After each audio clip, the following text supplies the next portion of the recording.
Question 6 asks what impulse is needed to change the velocity of a 90 kilogram player who is traveling at 3.6 meters per second toward the north.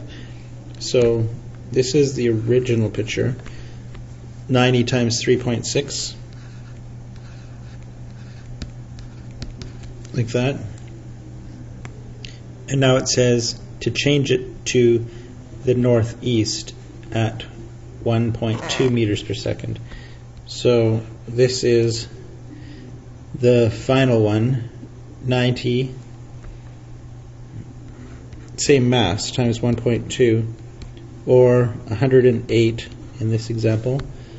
And it wants to know what is the change that was required. Remember, change on momentum is equal to the final minus the initial. And this is likely where a person could get trapped, because what they need to realize is that in order to answer this question, you need to actually subtract vectors, not add vectors.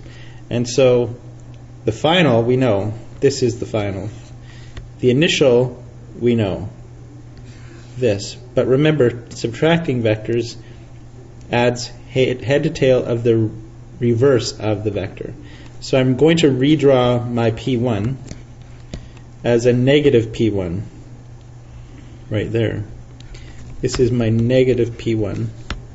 And I'm adding it head to tail now, because that's what we do. That's how you actually solve these. And the change then is this vector right here. That's what I want to know. And since my angle was 45 degrees in here, that's 45 degrees, I can use the fact that if that's 45 degrees, then this has to be 45 degrees right there. And I know that that's 108, and I know that this is 324, 90 times 3.6. Cosine law can be used here, and it will give me the momentum is equal to 259 kilogram meters per second.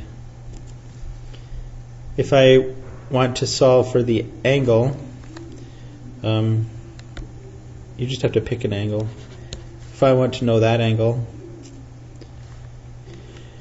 I could solve it using sine law. Sine theta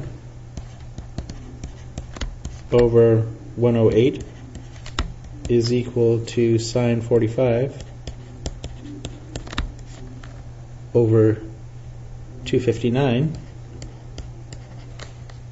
Theta equals 17 degrees. And I could say, well, that's going to be east of south if I wanted, because remember, this angle here then is also. So measured east of south at 17 degrees.